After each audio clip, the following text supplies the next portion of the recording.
Hi there, Ramona Hutchins here, STEM coordinator at Henley Elementary in DC Public Schools. Um, we are at the conclusion of our 2 week summer vacation. That's what you want to call it, but hey, grateful nonetheless. And a few of my science friends, colleagues have reached out to me with a few questions. Question number one was, what do we do? What do I typically do during the first few weeks of school? Taking in our students during the first few weeks of school.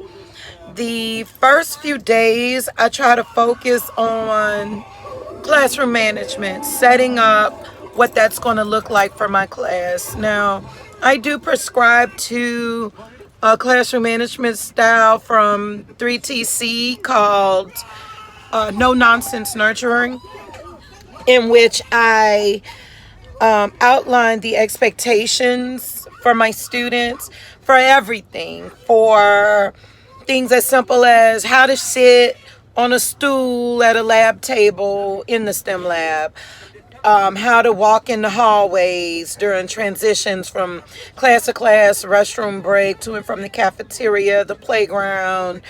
I also set up expectations for things such as sharing materials, group work, sharpening pencils, materials and supplies, whole group listening, note taking skills, test taking protocols, all of these things. So, what I would advise any teacher, whether new, veteran, or in between, to do is sit down and write out a list of your top 25 procedures and tests that you do with your students every day in class.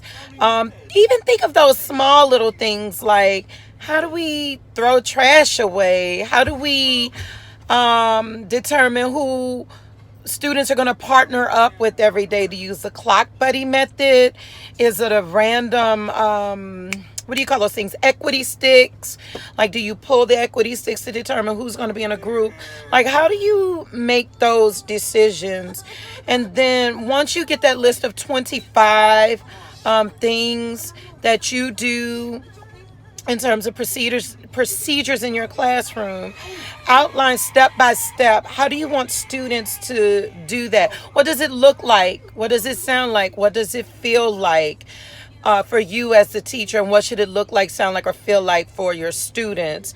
And then from there, establish those steps for those particular routines.